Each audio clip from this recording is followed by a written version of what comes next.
Wow, poor Titanic just can't get a break. After being destroyed once, now it's going through its second crumbling on the seafloor.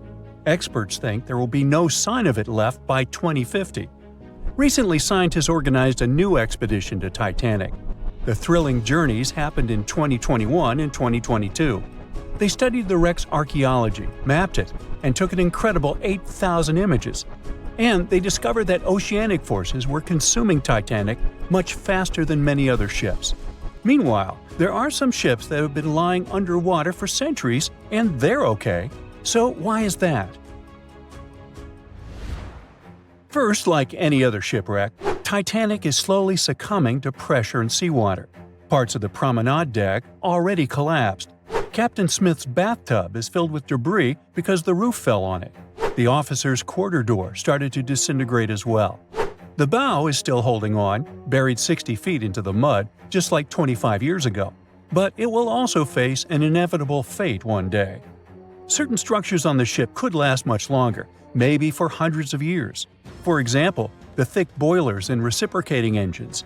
But lighter elements like railings and wood are doomed.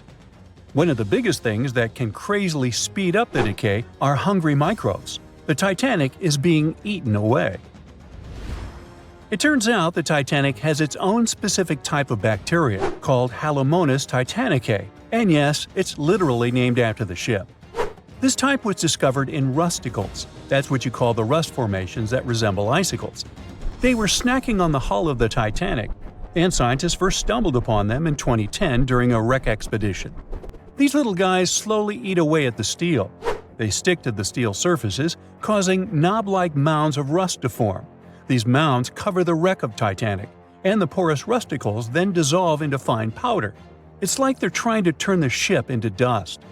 Add the immense water pressure, super cold temperatures, and salt, hence the fast decay. But bacteria isn't the only problem. There are two main things that determine how long a shipwreck might last after sinking. The first one is oxygen, or rather the lack of it. As you go lower and lower in the ocean, the oxygen levels drop significantly. Surprisingly, this really slows down the decay process. Oxygen is very important for life, and if there's none, many organisms just simply don't do well there. Also, some chemical decay processes, like iron rusting, require oxygen. That's why ships that sank in shallower, oxygen-rich waters usually deteriorate much faster. The Titanic did lie in an area with low oxygen levels, and initially, this helped to preserve its structure better. But then it adopted its own type of bacteria like a pet. It turns out that this bacterium loves low oxygen conditions. Who would have thought? There's an interesting reason for that. Most ships throughout history, both above and below the water, were made of wood. This changed in the 1840s when the Industrial Revolution hit. People started making ships out of metals, mostly iron and steel, like Titanic. Finally, they started getting bigger and stronger. Aside from the Titanic, there was also the Lusitania and other luxury ocean liners. At first sight, metal ships are much better. They outlast the wooden ships even underwater. Even though they rust away, they still last tens of times longer than the wooden ships. Decomposing wood is like a feast for animals and microbes searching for organic matter to gobble up. As soon as the wooden ship sinks, they start breaking it down almost immediately. One of the most annoying things was the shipworms. They were named that because they kept eating and burrowing holes in wooden ships. These worms can completely break the wreck down in just 2 years. Of course, this isn't a problem for metal ships, since steel and iron are super hard to digest. So they last a while if they sink in shallow and warm waters, not afraid of the oxygen. But interestingly, this also works the other way around. Metal ships feel bad in deep cold waters. A wooden ship, if sunken very deep, would be relatively fine because no critters munch on it. For example, there are at least 60 known ancient shipwrecks in the Black Sea. Some of them made back in ancient Greece, and they're completely fine. You can literally read the engravings in their planks. One of them is a Greek merchant ship that dates back to more than 2,040 years ago. The rudder, rowing benches, and even the contents of its hold remain perfectly preserved. Now it's known as the oldest intact shipwreck. But in deep cold waters, microbes, like that gobble on Titanic, run on iron. Usually they got this iron from geologic vents on the seafloor, like underwater volcanoes and stuff. But now they also have humans to support their food supply. All this gives us the second crucial factor of decay – materials. Organic materials are the clear losers, especially when exposed to the open ocean. Not just because of the microbes, but also because they're much more delicate than those of ceramic, glass, stone, or metallic origin. For organic matter to survive, being buried is often the best bet. The thing is, fossils that are buried underground are well protected from oxygen and bacteria that contribute the most to the decay. Take for example the Mary Rose, a Tudor ship that sank in the 16th century near England. Many of its wooden structures and artifacts were well preserved, all thanks to being buried in mud. Or the Ship of Gold. This ship sank off the coast of Northern California in 1857. It had a wealth of treasures on it, hence the name. In 1991, a couple of divers stumbled upon a crazy find – a pair of work pants from this ship. The pants are 150 years old, but they survived because they were in a buried and sealed leather chest on the Ship of Gold, so no oxygen or microbes could reach it. The owner of the pants, John Dement, survived the wreck back in the day, but all his gear sank. The recovered pants fetched over $100,000 at auction in 2022. But even though the Titanic will completely decay, perhaps by 2050, it will have an interesting fate. As mentioned, these shipwrecks rest on some crazy depths, between 9,800 and 20,000 feet. There lies the Abyssal Plain, one of the flattest, most depressingly desolate places on Earth. It's an endless expanse of muddy seafloor. Occasionally, you can find some rocks and boulders here and there. They were once picked up by drifting glaciers. Glaciers calve into icebergs, like those that caused the catastrophe, and the icebergs drop these rocks on the seafloor as they melt. Places like this are scary to humans, but for tiny marine life, they're awesome. This vast, quiet area is home to burrowing worms and other tiny creatures, and one of their favorite places to thrive in are occasional shipwrecks. The Titanic will become their home, a so-called artificial reef. Even after the decay, its structure will provide a substrate for marine life, like a building framework. Such artificial reefs create little unexpected pockets of life in underwater deserts. Coral loves to grow on wrecks, and this creates some structure for little critters to hide and nestle in. The Titanic is already transforming into a vibrant place full of corals and small animals. The images show an amazing variety of life: shrimp, squat lobsters, and even curious rat-tailed fish cruising around the site. As a reef, the Titanic will continue to thrive for centuries to come. The researchers are excited about revisiting the Titanic in the future. They'll use advanced sonar and laser scanning technology to survey the wreck site and capture some high-quality photos for a better understanding of the Titanic's condition. They're also curious about how coral grows on shipwrecks compared to other underwater features, such as volcanic reefs. All this will be helpful for marine biology and the shipbuilding industry. Can you guess how many theories of the Titanic's sinking exist? Right, loads, including a theory of my own, which I'm going to share with you today. And then you can decide which one seems most likely to you. One Piece theory. The very first version of the events was the One Piece theory. It's very simple and basically claims that the sinking happened without any breakups. 2:15 a.m., the ship collides with an iceberg. 2:18 a.m., the lights go out. The ship reaches an angle of 45 degrees and then quickly begins its final plunge into the ocean depths. 2:20 a.m., only about 3 minutes later, the RMS Titanic disappears under the surface of the ocean for good. The liner doesn't break, it just goes down as a whole piece. Of course, this can't be true. In April 1912, the Titanic was not only the largest ship in the world, but also the largest ship ever built. It's hard to believe that such a heavy vessel could have gone down without breaking. That's just impossible. Well, I mean, you can't blame the theorists. Before we found the wreckage, there were no other theories. Wait a minute, or were there? The day after the disaster, the survivors gave their interviews. They talked about what had happened, and some of them claimed that the ship had actually broken in two when it had been flooded. For example, Jack Thayer, a 17-year-old boy, outlined the sinking as he remembered it, and L.D. Skidmon drew a sketch based on his description. The picture clearly showed the ship breaking in half. But no one believed Jack or other witnesses. There was no evidence, so their claims were received with a grain of salt. But in 1985, things changed. First breakup theory. That's when Robert Ballard found the wreckage of the Titanic in the depths of the ocean.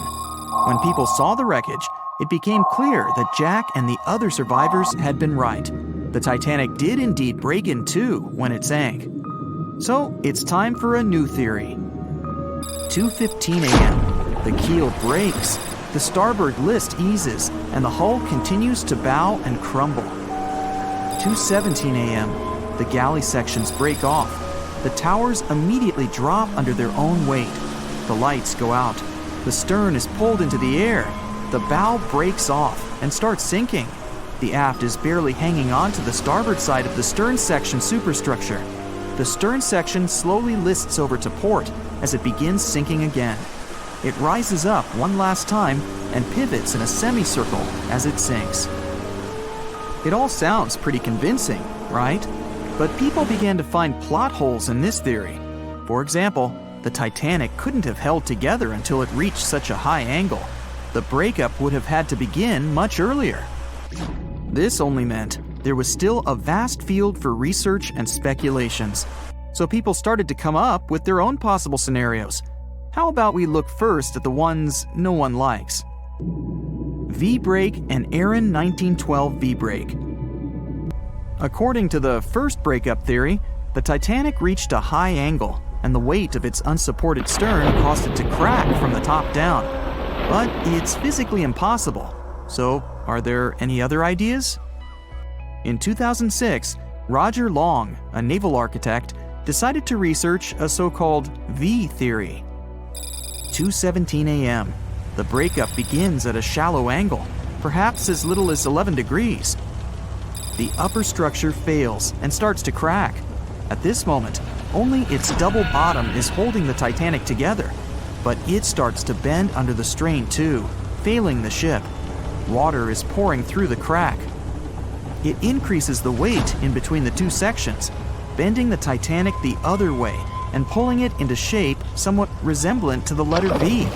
The upper decks get mangled and bent together. The bow heads for the bottom, and the stern is the last to sink. This theory has since been disproven many times, though.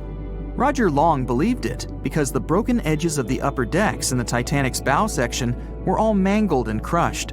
However, we have learned that it happened because of the so-called hydraulic downburst, the force of the water crashing into the deck as the Titanic hit the ocean floor.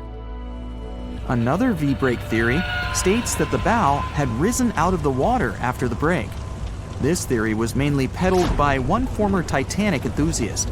But not only has this theory been proved to be physically impossible due to the bow's incredible mass, it was also inspired by incorrect information. Remember Jack Thayer? Well, it was based on his sketch and the words of a couple of passengers. But the truth is, none of them had ever seen the Titanic break down like this. Jack himself even stated in an interview that the sketch was completely out of context to what he had actually seen. It was drawn by a passenger on the Carpathia, the ship that received the Titanic's distress signal and came to its aid. It couldn't be used as evidence. Now that we know this, let's move on to the theories that most people believe in. James Cameron's banana peel theory. Who hasn't seen the legendary movie about the Titanic, right? It became the leader of the 70th Academy Awards ceremony in the number of nominations and awards, and deservedly so. But did you know that James Cameron had been interested in the Titanic for many years and studied the ship's history? His books and research are very detailed, and he even came up with his own version of the events. It's called the banana split theory, and this is actually what you could see in the movie. Here's how it goes. the Titanic reaches a 23-degree angle and fractures down to the keel. The double bottom acts as a hinge as the stern falls down. When the double bottom fails, the bow and the stern separate. The stern lists to port, standing vertically, and then begins to go underwater. This theory is the most scientifically accurate one, along with Roy Mengat's theory. Wait, who's Roy Mengat? Mengat theory. Roy Mengat was an engineer who came up with the most plausible theory for the time being. 2:17 a.m. The lights go out on the Titanic. At this moment, the ship is at an angle of 20 to 23 degrees. Suddenly, the vessel snaps in two just around the third funnel. It causes the stern to settle into the water. The keel fails first. The draft and lower hull are crushed and break apart. Water surges into the bow and stern of the ship through the huge cracks, causing the bow section to sink beneath the waves. The stern rises up to the angle of 70 to 90 degrees, and then it sinks too. This theory seems to make the most sense, but it's quite controversial. The survivors who saw the breakup stated that the stern had settled back with the bow completely missing. Mengat's theory, however, contradicts that statement, while James Cameron's scenario takes this into account. Are you thinking what I'm thinking? The truth must be somewhere in the middle. My version. Now, as promised, I'll provide you with my version of the events. Well, it's not really my theory, more like a combination of Roy Mengat's and James Cameron's ones. I believe that James Cameron was right about the breakup. 2:17 a.m. The ship is at a high angle. The lights go out. Then it snaps into two pieces. The bow starts sinking. The double bottom is still attached to the stern for a minute or so. Once the double bottom fails, the two parts separate and the bow goes down. Then, as Mengat said, the stern rises up at a high angle, and then it begins to sink vertically. It might have actually happened because the survivors stated that they had seen a clean break.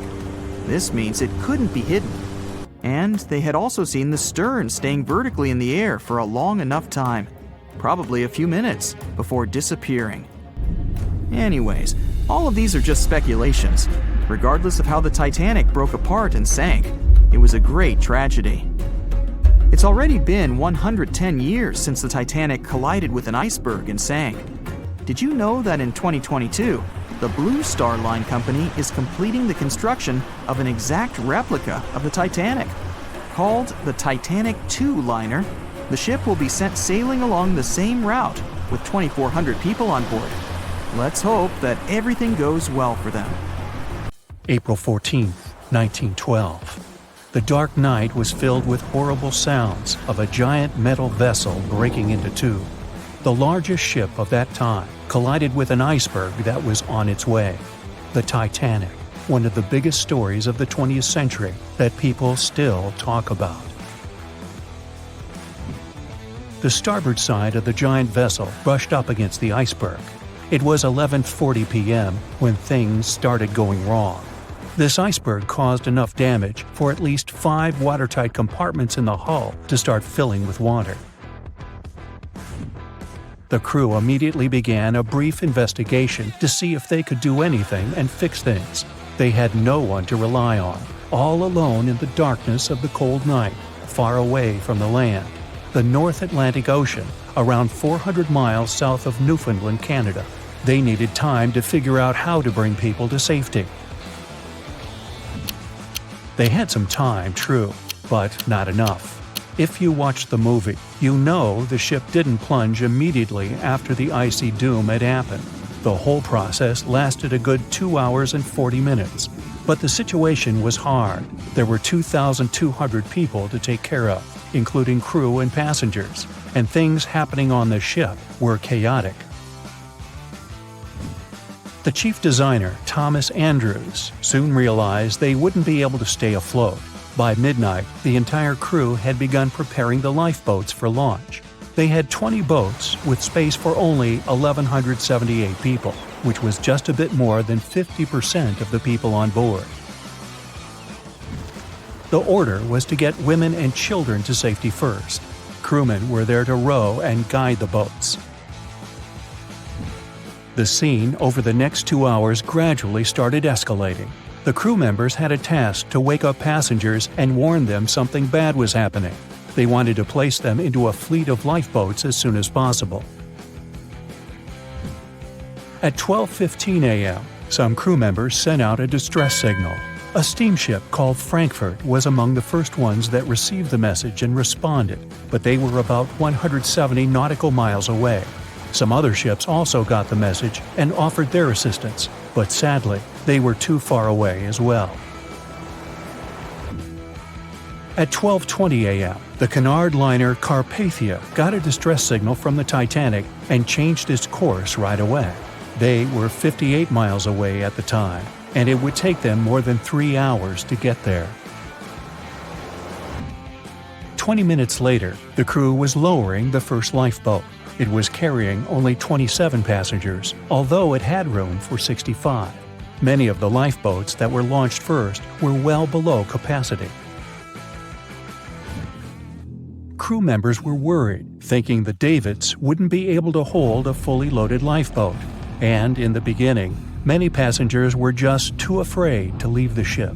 They still thought Titanic was unsinkable and couldn't imagine the scenario that was going to happen 1 to 2 hours later. The crew was firing the first of 8 distress rockets. Unsuccessful. No one was close enough to help. By 1:20 a.m., they lowered 10 lifeboats. Number 8 had only 28 people in it. One of the passengers on the number 10 was 9-week-old Melvina Dean. She would later become the last survivor who lived until 2009 and turned 97. It was 2 a.m. already. 3 of the collapsible boats were the only lifeboats that remained on the ship. The bow of the vessel had sunk low and had tipped far under the surface. People around it could now clearly see stern propellers above the water. Crew members were lowering collapsible lifeboat D from the roof of the officers' quarters with over 20 passengers in it. As the ship's bow went under, the water was washing collapsible A from the deck. Those 20 people were struggling because their boat was partly filled with water. As crew members were trying to release collapsible B, it fell. Before they righted it, the water swept it off the ship. 30 passengers still managed to find safety on the overturned lifeboat. At 2:17 a.m., the ship's wireless operator decided to transmit one last distress call. A minute later, the light on the ship finally went out. Titanic and all left on board plunged into darkness. The bow continued to sink, and the stern was rising higher above the surface, which placed great strain on the midsection. Horrible sounds were filling the night. Titanic, this massive, legendary ship so many people placed their hopes in and were excited about, broke into 2 between the 3rd and 4th funnels. Reports would speculate it took about 6 minutes for the bow section to reach the ocean bottom. The stern settled back in the water before it rose again into a vertical position. It remained in this situation until it finally disappeared into the ocean. At 2:20 a.m., the stern apparently retained air inside, and water pressure crushed it as it went down. The stern landed about 2,000 feet away from the bow. People consider the Titanic the fastest ship in the world. They thought it was unsinkable because 4 of its compartments could be flooded, and that still wouldn't cause a critical loss of buoyancy. Its life was problematic since its beginning. While the ship was leaving port, it moved within a couple of feet of the steamer New York. It managed to safely pass by, which was a huge relief for all those worried passengers massed on the ship's decks. Titanic sailed off on the 10th of April. Its first journey was across the highly competitive Atlantic route. On the launch day, the Titanic became the biggest movable object in the history of humankind, 882 feet long, 92 feet wide. Not that big if you compare it with today's ships. The biggest cruise ship in the world today is Royal Caribbean's Symphony of the Seas, which is roughly 5 times the size of Titanic. If you put that ship in a vertical position, it would be nearly as tall as the Empire State Building, which is 1,250 feet without antennas. But Titanic was a huge attraction back in its time. At one moment of their journey, they stopped in France, after which they made another stop in Ireland. Once the final passengers boarded, the massive ship set out at full speed for their final destination, New York City. 4 days after the beginning of its journey, Titanic failed to divert its course from a huge iceberg, the story we all know about. Only 700 people survived, and most of them were women and children. The night was extremely cold. 1 hour and 20 minutes after Titanic had gone down to the bottom of the ocean. Survivors weren't even sure someone was coming to save them. Finally, they saw the light.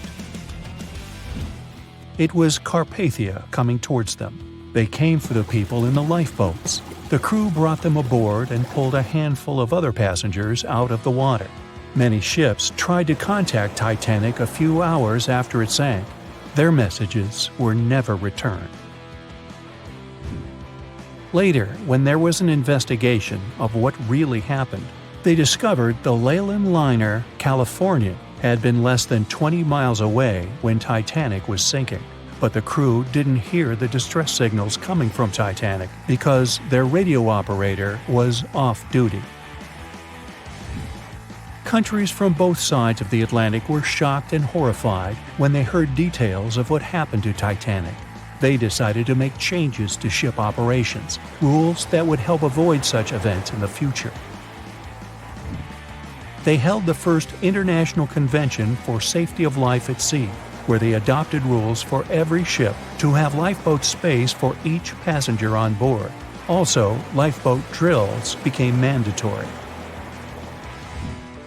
They also decided to establish an international ice patrol. Its main role was to monitor icebergs in the North Atlantic shipping lanes. Ships also needed to maintain a 24-hour radio watch. Titanic wasn't built alone. Because of the size of this magnificent ship and all the new equipment it required, it would have been too expensive as a one-off. So the team built the Titanic alongside 2 sister ships, and both of them had eventful lifetimes. RMS Olympic came first. It was launched in 1910, and for a whole year was the biggest liner in the world. The Britannic was another sister ship that sailed for a while before it too ended down on the ocean bottom. But only Titanic became a legend and one of the most fascinating stories of modern history. It was the biggest ship ever built in its time, and it was supposed to be unsinkable. But within days of steaming out on its first voyage in 1912, the Titanic was gone beneath the relentless waves of the North Atlantic Ocean. And of its more than 2,200 passengers and crew, only 706 survived that dreadful night. Would a smaller ship have fared any better in the same situation? Did the size of the iceberg truly matter in the end? Was it a mistake for the ship to change course at the last minute as it tried to avoid impact? These are 3 questions that have people pondering, what if?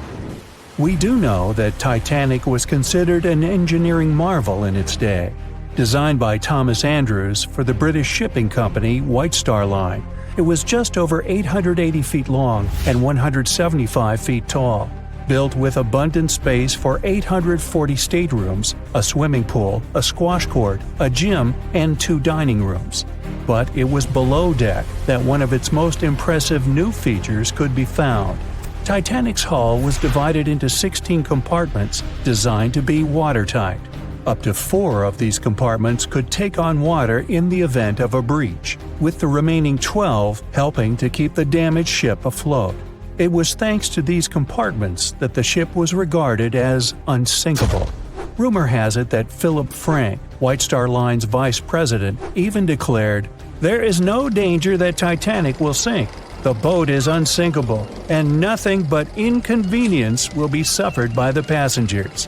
On April 14, 1912, that proved to be mistaken when Titanic struck an iceberg. As ice ripped along the ship's hull, several of those watertight compartments ruptured. It took only 2.5 hours for Titanic to sink.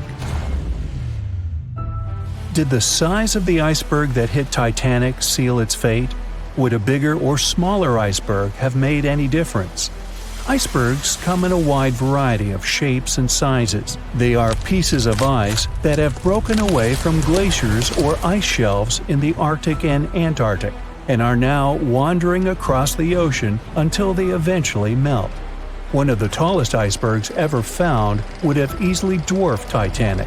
Discovered in 1957, it was 550 feet high. That's close to the height of the Washington Monument. Imagine ramming into something that big. Smaller icebergs, though, can turn out just as dangerous. Some are the size of houses and called Bergy bits. Others, closer to the size of a car, are called growlers. These can be much harder for ships and boats to locate, making them more difficult to avoid. And, though smaller, they can produce a lot of damage when hit. It's also critical to recall that icebergs are always bigger than they seem, with the majority of their mass lurking below the ocean surface. In fact, over 80% of an iceberg's volume is underwater. Most of its sharp, jagged edges cannot be seen. Roam too close, and you risk damaging your ship's hull. Because Titanic had little notice of its impending doom, a smaller iceberg, struck at the same angle, could still have been enough to bring that mighty ship down. Now, it's possible that had the iceberg been larger, it would have been spotted sooner. Titanic might have had time to alter course and avoid the impact.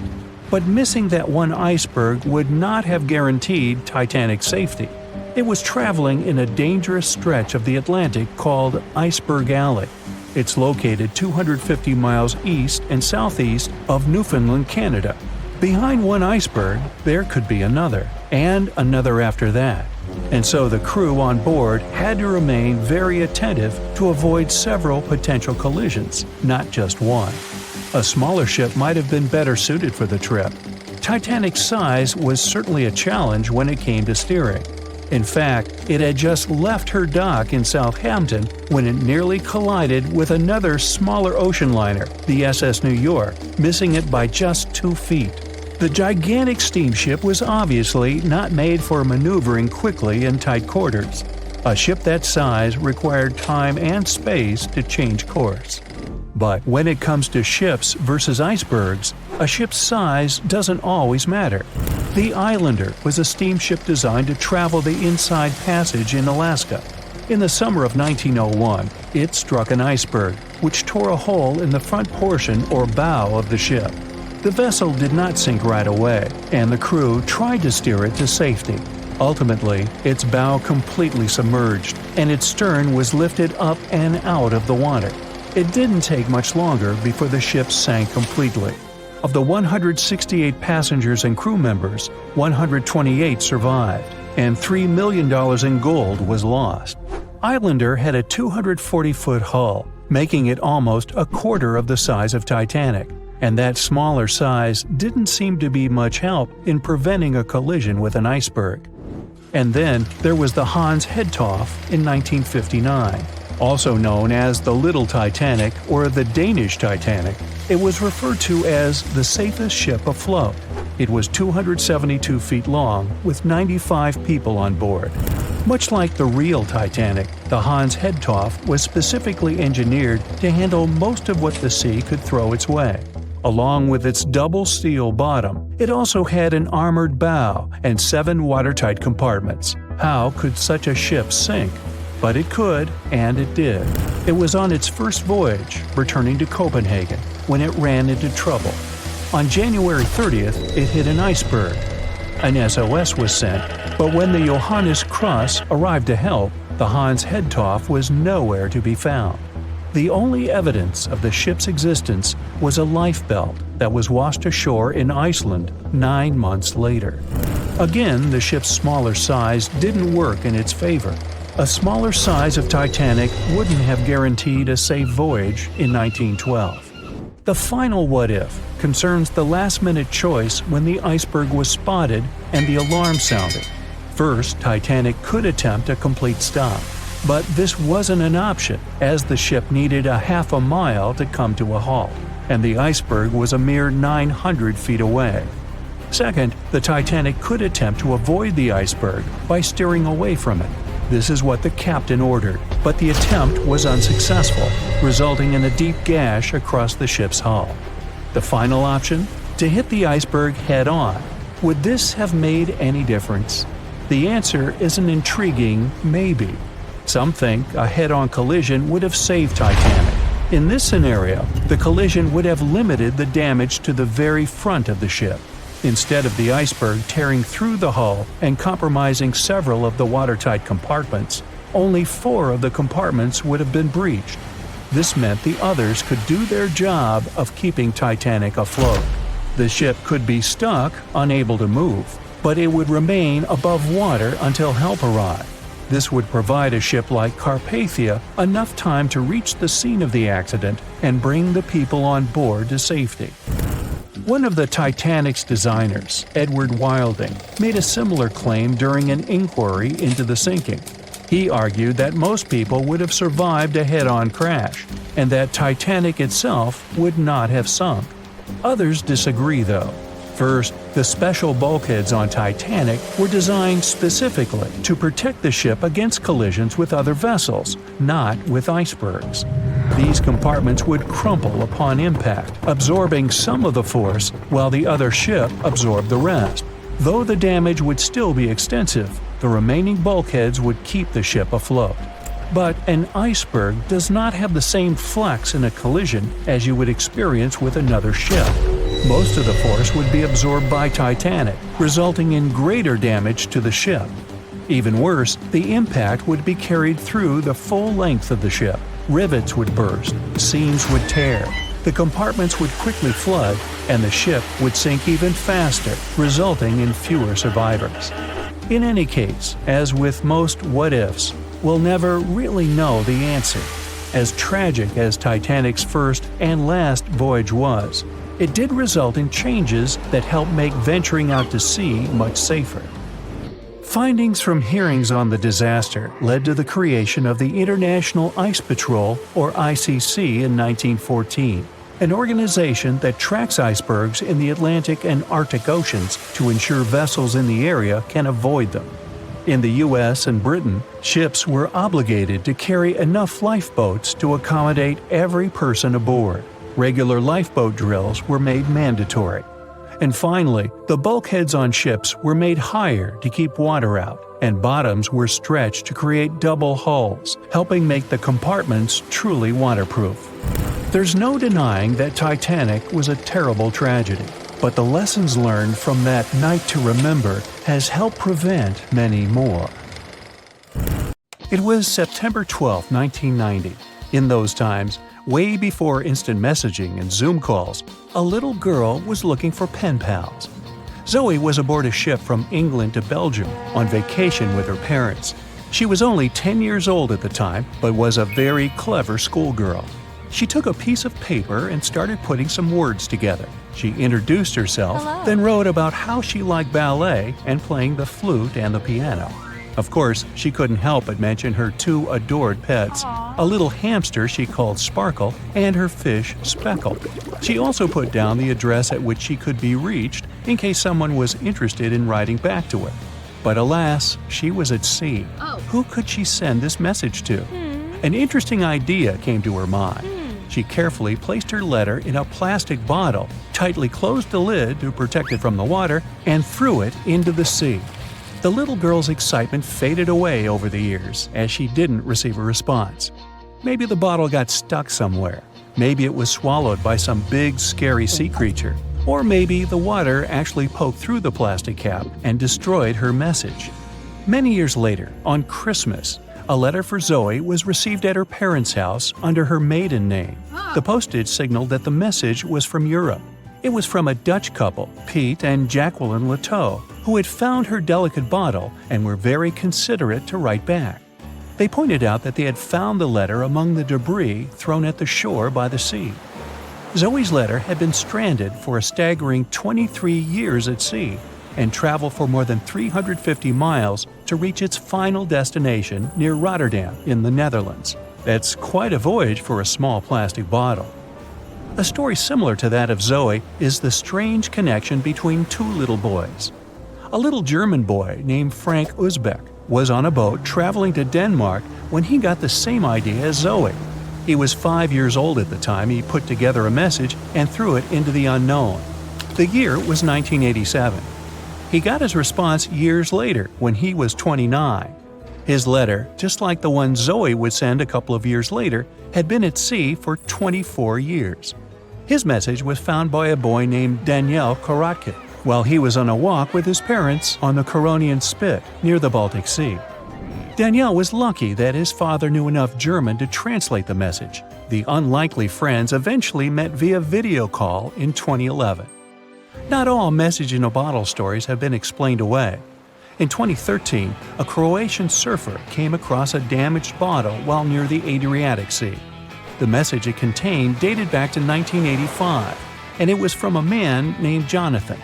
The sender was eager for his letter to reach a woman named Mary, and he also expressed his keenness for her to respond. Since the letter was supposedly sent from Nova Scotia, the bottle had to have traveled a mind-boggling 3,700 miles. The message went from the Atlantic Ocean, entered the Mediterranean Sea, and reached the Adriatic shores in Croatia. The identities of neither John nor Mary were ever discovered. There are also messages in a bottle with wonderful love stories to share. This was the case for Ake and Paulina Viking. When Ake, a lonely Swedish sailor, placed a letter in a bottle and threw it in the Mediterranean Sea, he had no idea the piece of paper would eventually reach his future wife. This was in the early 1950s. The bottle was found by an Italian man who was inspired enough to give it to his niece, Paulina. After a year of back-and-forth letters being exchanged, Ake and Paulina eventually met and got married. Having decided to share their story with the world, they became somewhat of a celebrity couple for the time. They even shared video footage of their wedding with the world, and their story was featured in a bunch of newspapers. This fortunate event started a movement between young people looking for love, increasing the number of messages being thrown out at sea in search of a fairy tale ending. Not all the stories that started out like this eventually worked out, though. In 1945, an American named Frank Hayostak placed a similar message to that of Ake's in a bottle and threw it in the waters. Almost a year later, his letter was found by an Irish woman. Her name was Brenda O'Sullivan. Their years of correspondence soon caught the attention of the media at the time, but their friendship never flourished because of the added pressure. They eventually met in person when Frank traveled to Ireland, but he didn't stay for long, and they eventually got out of touch with each other. After Titanic met its strange ending, many bottles containing secret messages started to surface. Almost all of them proved to be counterfeited, apart from one letter. Years after Titanic had sunk in the icy Atlantic waters, a bottle was found on the Irish shores. It was supposedly from a man named Jeremiah Burke, and to this day, it is considered to be the only genuine message in a bottle originating from Titanic. The piece of paper simply stated the sender's name and the location, the Titanic, accompanied by the word goodbye. Since the date has washed away, it's difficult to estimate whether the note was sent before or after the ship had hit the iceberg. The common understanding is, however, that since Jeremiah was looking to relocate to the U.S., he was merely sending his last symbolic regards to his family and friends back in Ireland. This simple way of meeting and sometimes corresponding with people has turned into a hobby for a man from a Canadian province named Prince Edward Island, located east of the U.S. state of Maine. This man, Harold Hackett, claims to have sent over 4,000 bottles into the Atlantic Ocean since 1996. He also claims to have received many responses from all over the world, including letters from people in Europe, like France and Germany, but also from the Bahamas or even Africa. This unlikely pastime earns him about 150 Christmas cards from his pen pals each year. To this day, he refuses to add his phone number to any of his letters. This way, he ensures that if people ever want to contact him, the only means of doing so is via a written letter. He's also studied the best times to send the messages in the water based on the direction of the winds and the currents. Now, some bottles spend a whole lifetime at sea after being cast away by their sender. It was the case for a British man that wrote a message and placed it into a bottle before throwing it in the English Channel in 1914. His name was Thomas Hughes, and he wanted to direct the message to his wife but was polite enough to write a letter to whoever got their hands on the bottle first, asking them to redirect the piece of paper accordingly. The bottle didn't reach his wife, since it was found 85 years later on the Essex coast. The man that stumbled upon the bottle was kind enough to reach out to the family and place the message in possession of Thomas's daughter. And 85 years isn't the longest time for a small bottle to be cruising the waves. A scientist named Hunter Brown was studying currents in the North Sea when this idea came to his mind. He placed the same message in almost 2,000 bottles and requested the unlikely recipient that they write back with the location of their discovery. He thought this method would help him better understand the layout of the North Sea currents. A bottle was found about 11 miles from its original departing location after 97 years. To this day, more than 300 of the original bottles relating to Hunter Brown's project eventually made it to the shore. Not all of the messages that were found in bottles got replied to via physical letters. Oliver van de Walle threw a bottle containing a letter on the English coast while he was on vacation with his family. He was 14 at the time. 33 years later, a woman reached out on Facebook claiming she had gotten his message and tracked him down through his social media profile.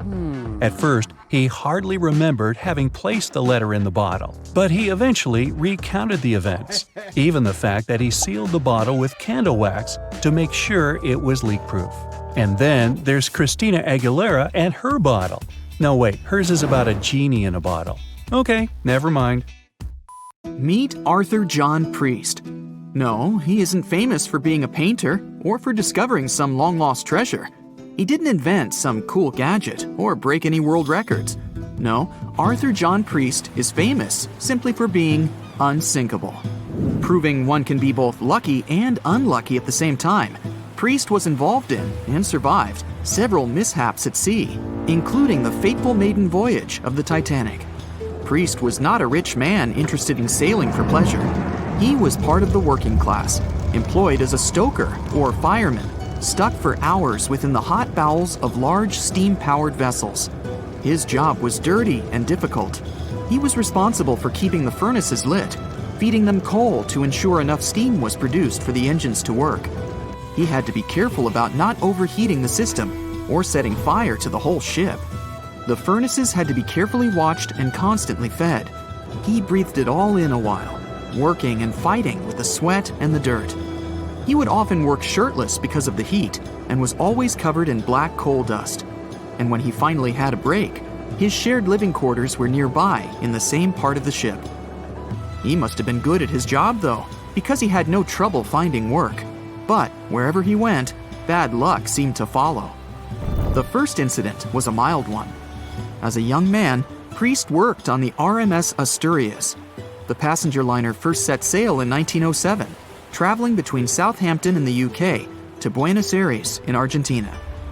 At some point during its maiden voyage, the ship suffered a small collision. The damage was bad enough that the ship returned for repairs. Thankfully, there were no reports of any serious injuries. Priest, unfazed, simply went to work on another ship, but his bad luck lingered on the Asturias. In 1914, the Asturias became a hospital ship, helping care for sick men and women around Europe while bringing them home to England. But in March 1917, at just around midnight, the ship was struck by a foreign object. Its hull was breached and the engine room flooded. The captain ordered everyone to abandon the ship, sending crew, patients, and health staff scrambling for the lifeboats. The vessel was still moving, powering through the water because the main controls, located within the flooded engine room, could not be turned off. The captain refused to leave the ship while people were still trying to escape. he was able to aim the Asturias towards Bolt Head, where it finally hit land and couldn't sink. The remaining lifeboats were lowered, and the final survivors made it to safety. When they studied the damage on the ship later, the Asturias was declared a total write-off.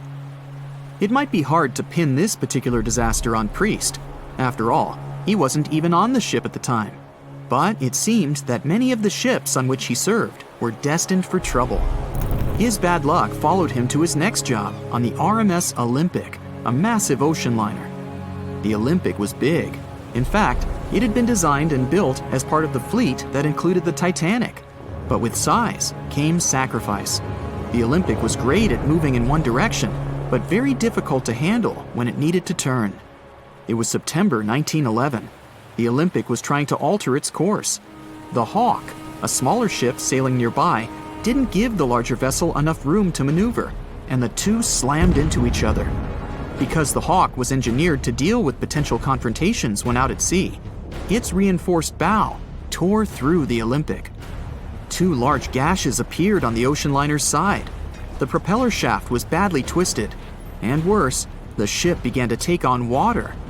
Somehow, the Olympic made it to shore without sinking, and nobody was seriously hurt. Priest had no idea that this was just a small taste of what his future held for him. He next found employment on a brand new ship, a better ship, an unsinkable marvel that was said to be the biggest vessel to have ever been built. Yes, he was going to work on the Titanic. And what a job! It took 29 boilers, requiring 850 tons of coal a day to produce enough steam to power the Titanic. Priest was just one of 150 stokers toiling away in the ship's underbelly, keeping those fires burning day and night. He made around $30 a month. But on April 14, 1912, he would find himself flung from a world of extreme heat to one of blistering cold. At approximately 11:35 p.m., the crew spotted an iceberg. The Titanic tried to avoid it, but the alarm had been sounded too late. 5 minutes later, the two collided. The iceberg tore through the hull, and the once watertight compartments inside were badly ruptured. As the cold Atlantic water flooded in, the ship began to sink. Distress signals were sent, but the closest ship, the Carpathia, was over 3 hours away. In the dark of night and stuck in the middle of nowhere, the crew and passengers panicked. Those who could scrambled for the lifeboats. Others jumped into the icy waters. In total, only 706 survived that terrible night. Priest, at the time of the collision, was down in the ship's lower quarters. He was on break, relaxing from a hard day of work. And as the ship went down, so did his chances of survival. He and his fellow workers were in the most dangerous position on the ship. They had to make their way through a maze of corridors and gangways, some of which were flooded, in a mad dash to the deck. And then they faced the frigid water, jumping in and desperately swimming to safety. The ocean was so cold that Priest even suffered frostbite before finding his way onto a lifeboat. He was one of only 44 stokers to survive that night. After an experience like that, most of us would never set foot on a boat again. But Priest had to work. His next job also ended in disaster. He was offered employment on the HMS Alcantara. It went down in 1916, and Priest was again one of the few to make it to safety. He was badly wounded in the process. But he kept pressing his luck, and his next job as a stoker may have felt eerily familiar. He would be working on a ship built by the same people behind both the Olympic and the Titanic. And this ship, named the Britannic, was the biggest of the three. It was also believed to be a superior vessel, fitted with new safety features after the Titanic sank. For example, it had 48 open lifeboats, 46 of which were the largest ever used on a ship before. 2 of these were even motorized and equipped with special communication devices. The good news? The Britannic survived its first trip without incident. It was already doing better than the Titanic ever did. However, on November 21st, 1916, the Britannic was shaken by a loud explosion while traveling through the key channel in the Aegean Sea. The hull was damaged, and some of the compartments began to fill with water. But, unlike the Titanic, the Britannic had been designed for just such an emergency. It had been fitted with 5 watertight bulkheads. Intact, These would help keep the ship safe and floating for a much longer period of time. But there was one issue. Portholes along the lower decks had foolishly been left open. As the ship tilted, the portholes let in water, which flooded the Britannic and hastened its descent into the sea. This effectively made those watertight bulkheads useless. The ship was going down fast, much faster, in fact, than the Titanic had sunk. 35 of the lifeboats were successfully launched, saving most on board. Of the 1,066 passengers and crew, 1,036 survived. Priest, his luck intact, was one of them. And yet, he still wasn't done with a life at sea. He accepted a position as a stoker on the Donegal. It was a smaller passenger ferry that had been converted for use as a hospital boat. In April 1917, it was struck by a foreign object while fleeing an unsafe situation, and though he suffered from a head injury, Priest was again one of the survivors. It took experiencing 2 collisions and 4 sinkings before Priest was finally ready to retire. In fact, he reportedly said he only gave it up because no one wanted to sail with him. Can you blame them? He would live out the rest of his life on dry land in Southampton, England, with his wife Annie and their 3 sons. But Arthur John Priest would always be remembered as the unsinkable stoker. We know Titanic from so many stories, even a movie, but now we have its first full-sized digital scan. And nope, it's not like those models from before, where we mostly imagined what the ship was supposed to be like. This time we got a real digital scan. A team of experts really mapped the deep-sea floor around the Titanic together with the ship itself. We basically got a 3D view of the entire wreck, which is like going deep down beneath the ocean's surface and seeing Titanic as if all the water has been drained away. So, the story of the wreck started in 1985, 73 years after the Titanic went down. The explorer named Robert Ballard stumbled upon it somewhere between 2 submarines that also went down in that area. He was actually on a different task back then, so he didn't even have time to explore the ship properly. But as he was searching for the submarines, he realized how ocean currents affect sinking debris. He noticed the heaviest object sank quickly and left a trail of debris behind, the trail that followed the currents. Using this knowledge, Ballard made a hypothesis the Titanic had broken in 2 and left a debris trail as it sank. Before he found the wreck, everyone thought the ship just went down in one piece after hitting an iceberg. So everyone knew where the ship was so the adventure could start, or not. It was hard to explore it. The ship is enormous, and the dark depths of the ocean make it really difficult to capture its whole body in one go. So we mostly relied on glimpses of the decaying ship, and had to settle with teasing scattered parts of the whole picture and filling it up with speculations and stories. But in the summer of 2022, we finally got something different. A team of experts from Magellan Loaded, a company specializing in mapping the deep sea, teamed up with Atlantic Productions, who were making a documentary about the project. They embarked on a mission to capture the complete view of the Titanic. They used submersibles. Those are vehicles that go underwater, remotely controlled by a team of skilled explorers. These submersibles dove deep into the ocean. It wasn't an easy job. They spent over 200 hours collecting information about the entire length and breadth of the wreck. It was like a real-life treasure hunt. But instead of finding gold and jewels, they took something even more precious. Over 700,000 images of the Titanic from every angle possible. Yup, they took photos of every tiny part of the ship, even the not-so-interesting bits most of us would usually skip. Even mapping the muddy parts was an important part, because it helped fill in the gaps between the more exciting things they discovered. And this was a way for all of us to finally get a detailed 3D reconstruction. Even though it's been more than 100 years, you can still recognize the bow of the Titanic, covered in rust that hangs down like stalactites. On top of the bow is the boat deck, where a big hole gives us a glimpse into the empty space where the grand staircase once stood, like a window into the ship's glamorous past. Its stern is now a wild mess of twisted metal. As the Titanic went down, this part collapsed and spiraled into the seabed. The bow and the stern ended up separated by about 2,600 feet. There's a vast field of debris surrounding this giant, stuck on the seafloor. This debris is like a scattered treasure trove, full of intricate metalwork from the ship, statues, and even unopened champagne bottles. There are also personal belongings that went down together with the ship, like dozens of shoes resting across the seafloor. It was a tough task to do, go down and take all those pictures. It may not sound that hard at first, considering it was the vehicle that really immersed itself into such deep parts of the ocean, not the people. But studying the ocean is hard.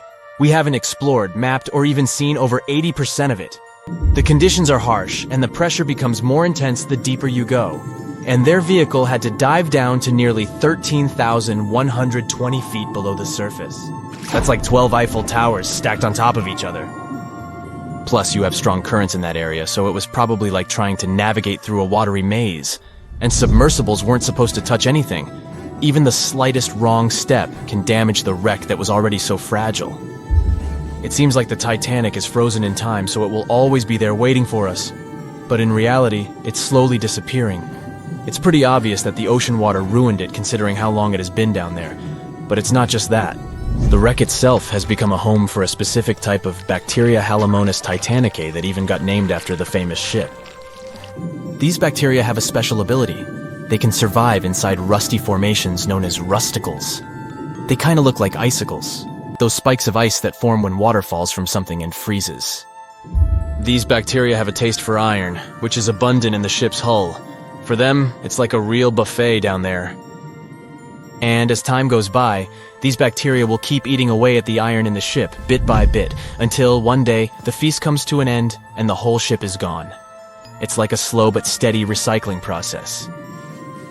So this 3D model we got because of the hardworking team and technology comes at the best time because we never know how much time we have left with exploring the famous wreck. This time we might even understand the collision with the iceberg better. You know how movies always show the Titanic hitting the iceberg on its right side? Well, we can't even be certain about that. The scans could help us figure out if the ship actually grounded on the iceberg, like getting stuck on it. We can study the stern and analyze how the Titanic struck the seafloor. That will also help us understand what really happened during the sinking. Maybe we'll get a chance to discover if there was really a strong fire that sealed the fate of the Titanic. One theory says that the coal fire had been raging for a whole 3 weeks before the ship even took its first and last trip. And this could have made its hull weaker, which means most of the work was done. The iceberg just delivered the final blow, if there even was an iceberg, as some people wonder. There's an alternative theory they suggested where the Titanic may have actually hit a hidden mass of pack ice instead of a typical iceberg. Pack ice is made up of large sheets of ice that float near the ocean's surface and can be difficult to spot. They believe this pack ice might have drifted into the Atlantic from the Arctic Ocean. According to one professional mariner, Captain L.M. Collins, that stands up with that idea. If the Titanic had struck a regular iceberg, the ship would have sunk much more quickly than it did. And since the Titanic managed to stay on the surface for a relatively long period of time, less than 3 hours, maybe this was a different type of collision. The mariner also said there are differences in what people said they saw when the Titanic sank. He thinks these differences might be because of optical illusions. In this case, when people were looking at the ocean that night, the way the light was reflecting and the conditions at sea might have made things appear closer or distorted. So when they saw something in the water, it might not have been exactly what they thought it was. Whether it was an iceberg or something else. Binoculars might have helped the crew members to spot the potential danger, but unfortunately, they didn't have any. It appears they were locked inside a cabinet, and no one knew where the key was. John watched on in disbelief as he drifted away on a piece of wood. In the freezing waters of the Arctic, slowly drifting away. John looked upon the vessel he had worked and lived on as it raised its enormous bow high into the sky, then broke in half, causing a sound that only a crack of lightning could replicate. Distraught and dumbstruck, believing that he, and he alone, knew the dark truth behind the demise of the unsinkable ship, the Titanic.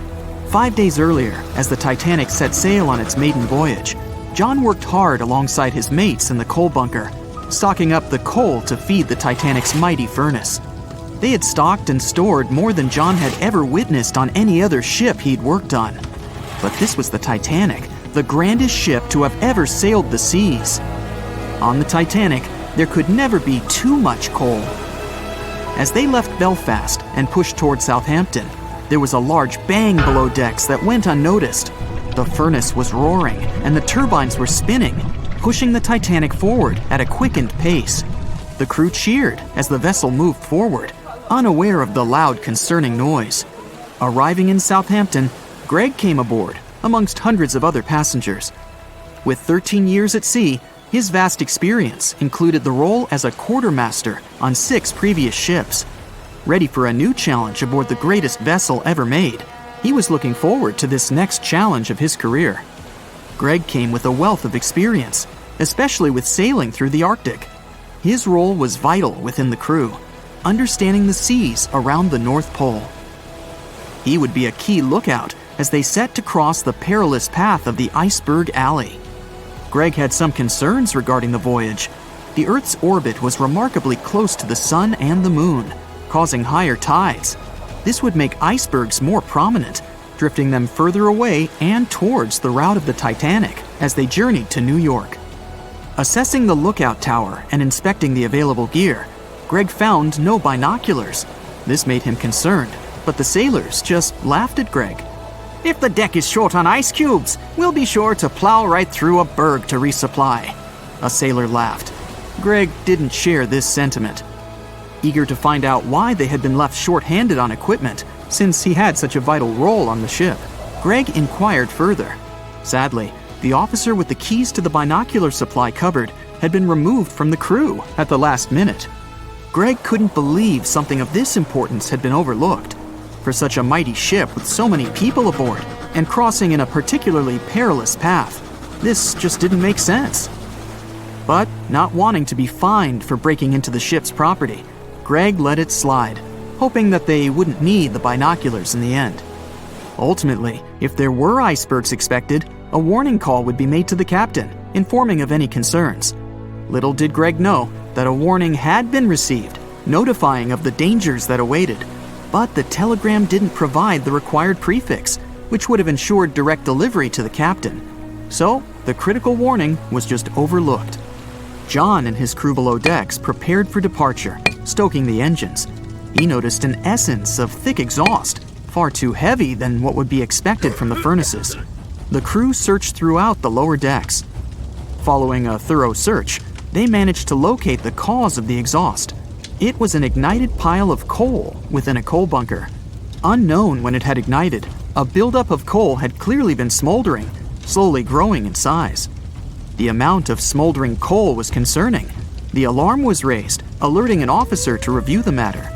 The officer assessed the damage and confirmed with the captain that it was deemed to be of little concern, as only minor damage had been caused. John was unsure of this assessment, as he knew that in confined spaces, surrounded by iron bulkheads, an oven-like environment arises that intensifies the heat with time. But the Titanic would power forward, making no sense to John as they had only just departed from Southampton. He was sure they would have turned back. John and his crew were ordered to shovel the already lit coal into the furnace and continue shoveling until all the smoldering contents would be contained. It was a possible but painstaking task that could take the entire journey. The continuous intake of coal would ensure the turbines would spin at a constant, accelerated pace, not what the Titanic was designed for. It was meant to be a luxurious passenger liner and not for breaking speed records. However, the crew would find enthusiasm in not only acknowledging the Titanic as unsinkable, but also as the fastest. John and his crew continued to shovel the coal into the furnace for several days. The temperature within the bow was becoming hotter every day. The bulkhead's contained heat was so severe that it became weak at the seams in the iron walls and rivets. "2 more days, lads, just 2 more days!" John was laughing, trying to raise the spirits of his mates as they were working tirelessly. But as they were all laughing, joking, and looking forward to dry land, they unknowingly approached their final destination. The Titanic was speeding through the calm sea. Greg looked ahead, above in the lookout tower, keeping a keen eye out as they were in iceberg territory now. Even though the way seemed clear, false horizons could occur, creating confusion about how far objects in the distance truly were. As they were traveling in the Gulf Stream waters into the colder Labrador Current, air columns cooled from the bottom upwards, creating a thermal inversion. This incredibly high air pressure ensured fog wasn't present, providing a deceptively clear outlook. But the thermal inversion can also create optical illusions, showing the horizon further away, appearing higher in the distance, or masking whatever objects that could come before it. These false horizons could easily hide any icebergs that could be approaching. Greg knew the perils of a calm sea in the Arctic, preferring the rough waters, where it's easier to detect icebergs within waves. Peering from the lookout, Greg was looking towards the dark abyss ahead. Suddenly, within 1 mile directly in front, a formidable image quickly emerged from the dark waters surrounding. "Iceberg, right ahead!" Greg yelled to his mate, who quickly called to the helm and directed them to steer hard to starboard. The helmsman received the call. In the heat of the moment, he turned the wheel counterclockwise. He then realized he'd turned the wheel the wrong way and quickly went in the opposite direction. The ship aimed towards the iceberg, veering to the port side whilst reducing speed. Although there was a delay in turning the wheel, since there was a short distance from the signal and the fast pace that they sailed at, it may not have made a difference. As they approached the iceberg, it appeared as though they'd miss it, but over 87% of an iceberg is underwater. And as they came along the side, the hidden ice underneath hit the port side bow, piercing the side of the hull with a 12-square-foot tear. The ship shook, with all aboard aware that something was amiss. Amongst the confusion and fear, they were oblivious of the damage.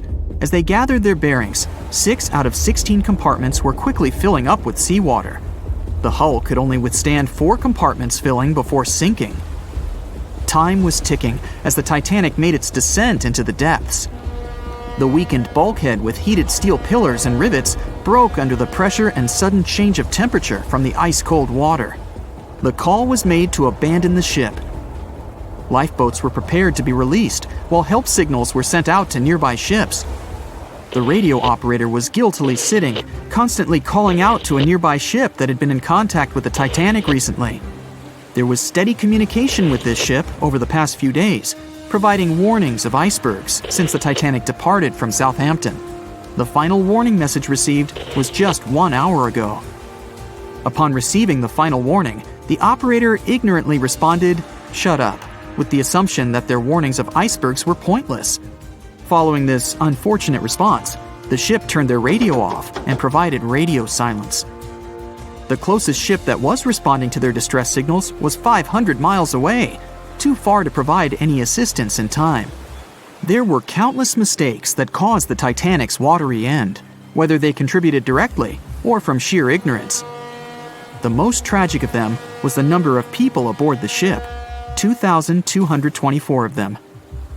There were only enough lifeboats provided to rescue 1,178, barely half of the people. More than 25 million people boarded cruise ships globally back in 2017. It may not seem like a lot, but that's more than the total population of Belgium. It's a great vacation alternative with an added bonus. You can sample various different destinations for future time off in one single trip. If you've already booked a trip on a cruise ship, but you still have no idea what you should pack, start with some research on your specific cruise location. Either way, be sure to bring deck-friendly shoes that are low-heeled. Also, add a pair that's comfortable to walk on larger distances for the days spent ashore. Depending on the season, you might want to add a few swimsuits too. If you're on any type of medication, make sure you bring it with you in its original packaging. If you're a light packer, don't worry. Most cruise ships come equipped with laundry rooms. They're kind of pricey, especially if you want your garments to be washed, ironed, and folded for you. But it does save you the extra hassle of packing more clothes or washing them for yourself. It's really important that you check in with your credit card company before boarding a ship, more so if your itinerary includes one or more foreign countries. Your credit card might get frozen if there's any unusual activity on your account.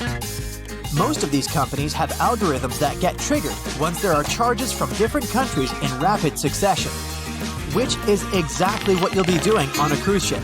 Letting them know beforehand saves you the embarrassment of having your card declined at some fancy restaurant. To make sure you get the best room, before booking it, check out the ship's deck plan. It should be available on their website, If it's peace and tranquility you're looking for, don't go for the rooms directly above or below any of the ship's entertainment points. Also, if you have a history of getting seasick, try to skip the rooms that are available at the front of the ship. Rather, go for those located in the middle of the ship on a lower deck. You'll feel less movement. If it's your first time going on a cruise, you might be surprised to know that some cabin rooms don't have windows. Before making a reservation, make sure to check out all the amenities of the room you intend to book. Most cruise liners add a bunch of pictures from the common rooms on their reservation pages, and it might be a bit confusing as to what you're getting exactly for that specific price point. Also, some rooms on board are quite small too. If you don't like to sleep in small spaces, you might want to upgrade to a larger room, even if it's a bit pricier. You can always split the cost with a friend if they want to join you on the cruise. With the help of modern technology, even if a specific location doesn't have windows, it doesn't mean you can't watch the waves. How, you might ask? Fancier cruise ships feature a secret, added bonus. In the areas with no access to sunlight, specialists have built virtual balconies. These high-tech screens work by showing you what's going on outside in real time. They have an added benefit too. In case of bad weather, guests can still have a feel of the outdoors, without the wind or rain ruining their hair or their outfit. It may not be the real deal, but it still beats getting claustrophobic on board. Planning on going on a budget cruise? It might not be such a bad idea, especially if you're on the lookout for last-minute upgrades. You might even end up vacationing like a millionaire without having to spend money like one. These upgrades sometimes include things like a private balcony in your room, maybe some spa services, or even better prices for high-end meals. If they aren't all booked by the time people board the ship, they might be open for the rest of the passengers for way better prices than initially listed. There might be hidden freebies on board if you pay close attention. Things like complimentary pastries on board late in the morning or a late-night cup of tea on the house might be some of the things offered to guests. You only need to ask. You might want to check out what other tourists are doing. Some people with more experience cruising can offer pretty great tips and tricks. Don't be afraid to start a conversation if you see someone getting something for free. Some cruise ships do go all the way on the fancy dial. They even have exclusive areas designed for guests staying in expensive suites. Most of the time, they're located at the top of the ship. On one particular cruise, these types of guests have designated staff members called Royal Genies, which are similar to butlers. They can cater to just a few cabins. Since the cruise line wants to divert other guests from asking them various questions, which will take time away from their assigned guests, the genies do not wear a name tag in public areas. Most common areas of cruise ships do require travelers to follow a dress code, but if you do your research in advance, you might find that some areas are more relaxed when it comes to what people need to wear. Most cruise ships require people to adhere to smart attire, which means pants with a collared shirt for men, or blouses and skirts, dresses, or stylish pants for the ladies. As for the travel destinations, be sure to research the ports you're about to visit in advance. You'll know what to wear, what the weather will be, and if you need to pack anything else, like an umbrella or a beach towel. Stops on cruises only last for a few hours in most cases, so you'll want to get the most out of them. If that specific location includes museums or art galleries you want to add to your checklist, be sure to book in advance so you don't waste time waiting in lines. Some cruise ships even provide their guests with private tours of the ports they're about to visit. Do make sure to book them in advance if this is something you might be interested in, as the list gets pretty full quite fast. Independent tours are a bit more private. You can spend time with your tour guide and even ask more questions. Always remember to put your phone in airplane mode while on board. Most cruise ship horror stories involve cruising newbies that ended up paying thousands of dollars in cell phone charges while on ships, just because they forgot to turn it off. If you're the type of person that can't switch off their phone, be sure to check with your cell phone provider before traveling internationally. some can provide special plans for limited amounts of time without extra charges. You'll be free to chat, call, or browse YouTube videos without worrying you'll end up paying a fortune. Most cruise ships also provide you with complimentary Wi-Fi or Wi-Fi packages that can be purchased in advance, which are way more affordable. You can stick to communicating with your friends and family back home via FaceTime or Skype. People that have heard about the Titanic tragedy will always wonder what might happen if something goes wrong while on board. Let's take lifeboats, for instance. The Titanic had a mere 20 lifeboats on board, which were tragically not enough to fit all the passengers after the ship hit the iceberg.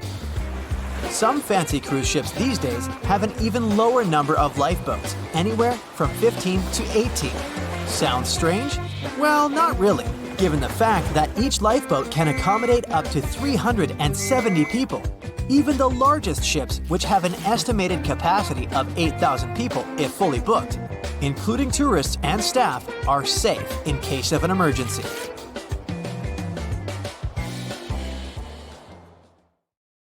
The year was 1854, and the SS Arctic, the fastest passenger liner of its time, set out to cross the Atlantic.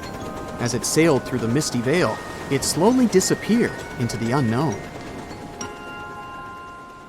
The Collins Line, an American shipping company, was started in 1818 and only began seriously trading in the transatlantic by 1835. Its steamships crossed the Atlantic from Liverpool to New York within just 10 days. Doesn't sound like a great speed today, I know, but back then, the same thing took other ships several weeks. Light on the water with their wooden hulls, powering through with a strong steam engine, those steamships were the favorite choice for many high-profile people. What could go wrong with such an advanced ship, they thought. This reminds me of some other ship everyone believed to be unsinkable. But anyway, back to the Collins Line. It grew to be a serious contender on transatlantic routes, with only one other competitor, the Cunard's Line. It was a British company also aiming to be the main force through the Arctic Passage. In 1835, the company received a new ship that traveled to Liverpool and came back to New York with the largest cargo ever at that time. From then, the Collins Line was steadily growing. It seemed like there would only be future successes for it. Unfortunately, their lavish ships became costly to run with the amount of coal used. Massive power along with weak wooden hulls meant they needed many repairs after each voyage. So, every trip ended up being expensive. But since the ships were safe and had a great reputation, people were willing to pay the price, and the company was definitely not in crisis. They had achieved something no one had managed to do before them. Like I told you, their ships crossed the Atlantic in a whopping 10 days, and Edward Collins, the owner, was very determined to maintain the pace. Their 5 ships easily outran the Cunard's Line of only 3. With this great praise, it provided more attention. Though the Cunard's ships were slower with their iron hulls, they believed there was still profit, regardless of how slowly they sailed.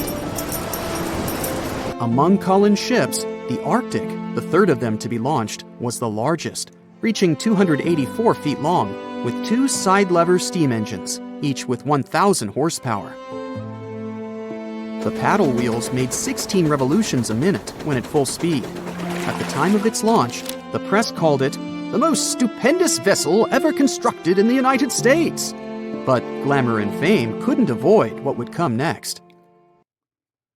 On the 27th of September, the Arctic was on its journey from Liverpool to New York, continuing a speed pace through the thick fog. It's possible that by that moment, after 4 years of record-breaking trips, the crew became overconfident with their sailing and the ship. Going only 50 miles from Newfoundland, they carelessly continued through the fog with no radio contact, sonar, or any other form of identifying objects, equipped only with Morse code. A smaller ship, the SS Vesta, which operated as a fishing vessel, often worked around Newfoundland. It was passing through the same path as the Arctic and crashed into its side. Shocked by the collision, the captain of the Arctic offered help to the much smaller Vesta, but it was soon clear that the damage that seemed minor on the Arctic was far worse. Beneath the waterline, a hole was letting water into the hull. The cost of the much faster wooden hull now seemed less valuable. They steered toward land, trying to plug the holes, but they weren't doing so well, and the seawater continued to pour in, filling up higher and pushing the ship down. And finally, once the engine room was full, it put out the boilers, taking away the massive power the Arctic was once legendary for. They moved slowly until coming to a complete stop. The ship continued to sink, and the order was to abandon it. At the time, maritime law allowed for the Arctic to carry only 6 lifeboats, only capable of saving 180 people. The crew and some of the passengers managed to push their way aboard and took most of the seats on those boats. Things were pretty wild, and everyone forgot about their manners, not letting the ladies and the youngest ones board first.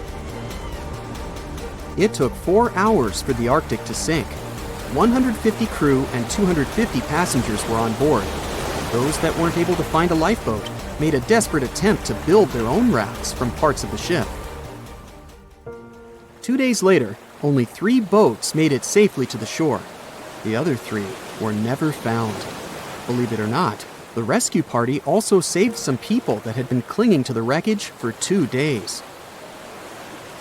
Unlike the crew, the captain went down with the Arctic, but amazingly survived. He would be only one of 85 people that made it, out of the 400 on board. When the news arrived 2 weeks later, the public responded with great sadness to the losses. Great anger soon followed towards the poor safety measures in the crew. The press published demands to change the laws for more lifeboats. It only made sense to have enough for every person on board a ship. But they ignored those requests. This neglect would lead to more disasters in the future. Enough lifeboats would only come into maritime law some 60 years later, after the disaster of the Titanic.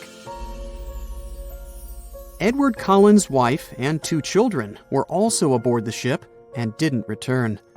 He was heartbroken, but didn't stop running his business. The Collins line still had a reputation to uphold, the biggest, fastest, and most luxurious on the Atlantic. Edward Collins would now build an even better ship than any other. It was named the Adriatic, and it was the largest ship in the world, 354 feet long. With 2 alternating steam engines that had never been built of this size. These steam engines at the time were at the height of engineering, though today you can only see them in models and toys. With the new addition of 2 masts, the Adriatic would also be able to sail if needed. Luckily, they made some lessons from the disaster of the Arctic. But before their new ship, the Adriatic, was built, another disaster had occurred. The sister ship of the Arctic had also sunk. They believed this second ship was desperate to stay in front of the Cunard's line and hit an iceberg somewhere during the race.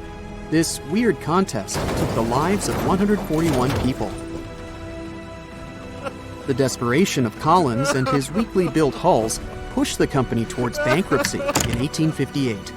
The newly built Adriatic, costing over $1 million, had only made 1 voyage in the end. And even that voyage was considered a disaster. The ship collided with a tugboat. It still managed to finish its maiden voyage at a suitable time. After the company had gone bankrupt, they had to sell the ship for only $50,000. They removed the great giant engines, replacing them with only sails. Although it was once the greatest ship on the high seas, it was only 30 years later until it was abandoned, labeled irreparable, and anchored in a river. The other remaining ships were also sold and only used for parts. Edward Collins left the industry altogether, seeking work on dry land instead. As the Collins line was no longer in the mix, the Cunards would grow in strength. Without competition, they would win the Blue Ribbon for the next 30 years, and 180 years later, after producing hundreds of ships. They still have a constant presence on the seas as they provide transatlantic crossings, world voyages and leisure cruises. To this day, the Cunard Line is the only one to run ships between Europe and America, and it's great proof that it's not always the fastest that's the best. It has recently become a popular location for many tourists looking for the perfect place to get away from it all. If you're lucky enough to catch a sunny day here, it's like no other, I can assure you. Chances are, you'll end up having loads of foggy days, but let's be honest, they have a special allure of their own. This enchanting smile-shaped island is called Sable Island. It's located 190 miles from mainland Nova Scotia. It wasn't accessible to the general public until 2013. That's when it was added to the list of National Parks of Canada.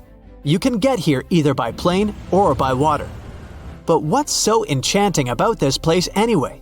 There must be something since the yearly tourist count is growing every year. Firstly, there's a spectacular number of wild horses here. There are between 200 and 500 horses roaming free all over the island. There's also a large population of gray seals.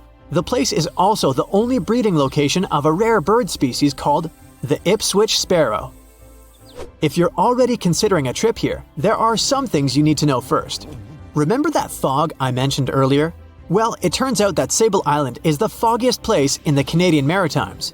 I'm talking about approximately 127 foggy days each year. During such days, Sable Island literally disappears underneath a thick layer of fog.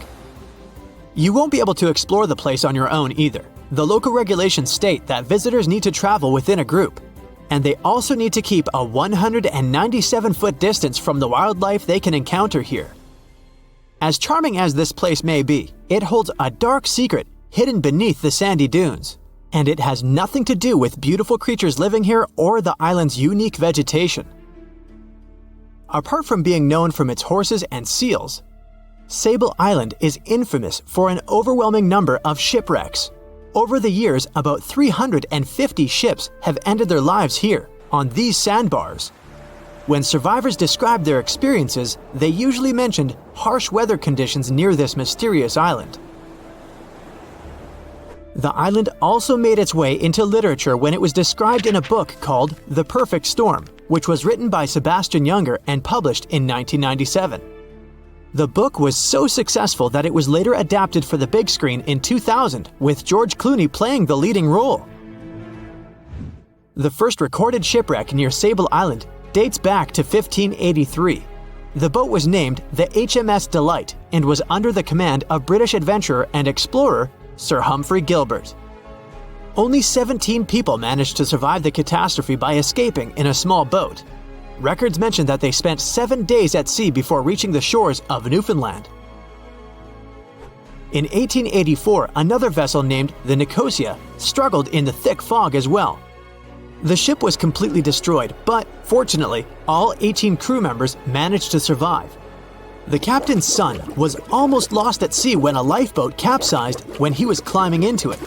He somehow managed to stay underneath the lifeboat, which was completely submerged.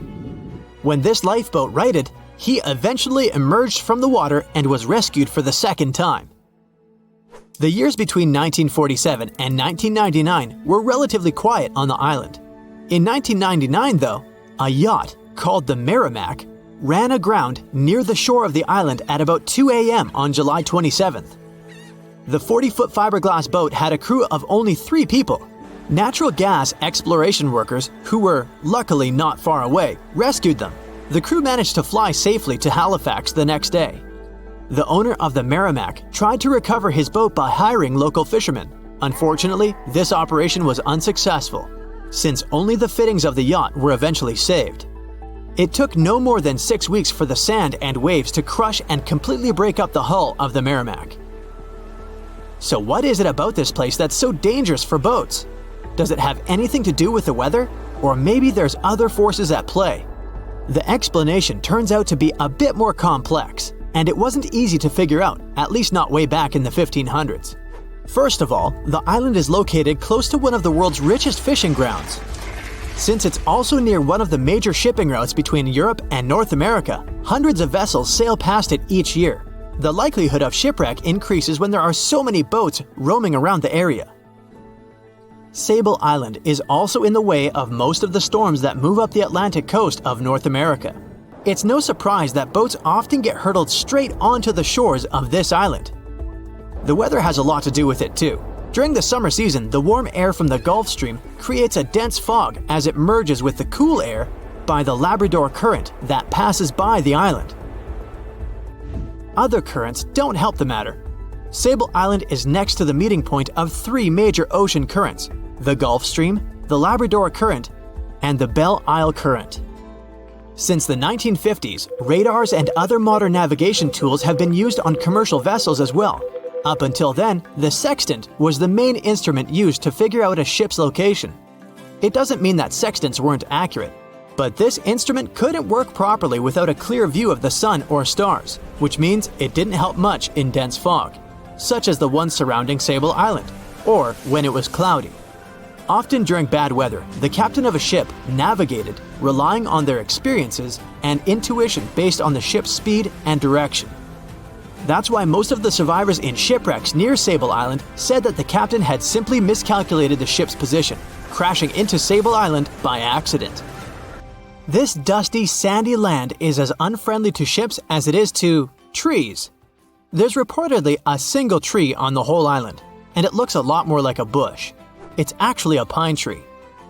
And since the famous island horses don't see it as much of a food source, it somehow managed to survive. Reports say that the tree was planted back in the 1950s. Local authorities were trying to grow a forest on the island to make it a bit more welcoming. They've planted tens of thousands of trees over the years, more than 69,000 evergreens, 600 fruit trees, and about 55 pounds of pine seeds, along with other plants which could survive the conditions on the island. But they were no match for the extreme weather and sandy soil. Out of all those plants, just one pine tree is still alive.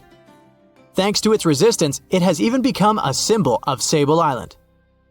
Interestingly, for around 40 years, the island also had just one inhabitant. Can you imagine that?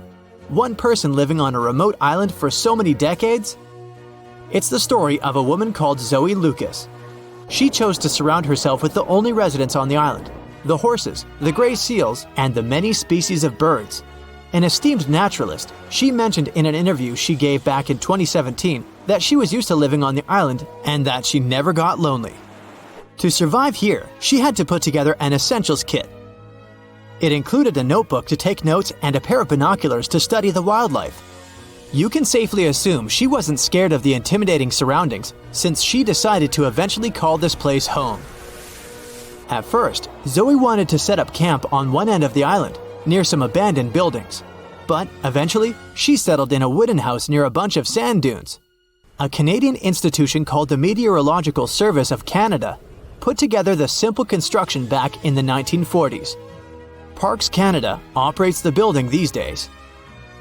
Zoe's work included gathering as much data on the local horse population as possible. It could help scientists better understand how they managed to adapt to the unfriendly environment. She also helped gather the debris that made it to the shore to help track pollution levels. Among all the rubbish that she collected, there was a refrigerator and a crate full of fresh peppers. Some other specialists eventually started working rotating shifts on Sable Island to offer the brave woman a little bit of company now and then.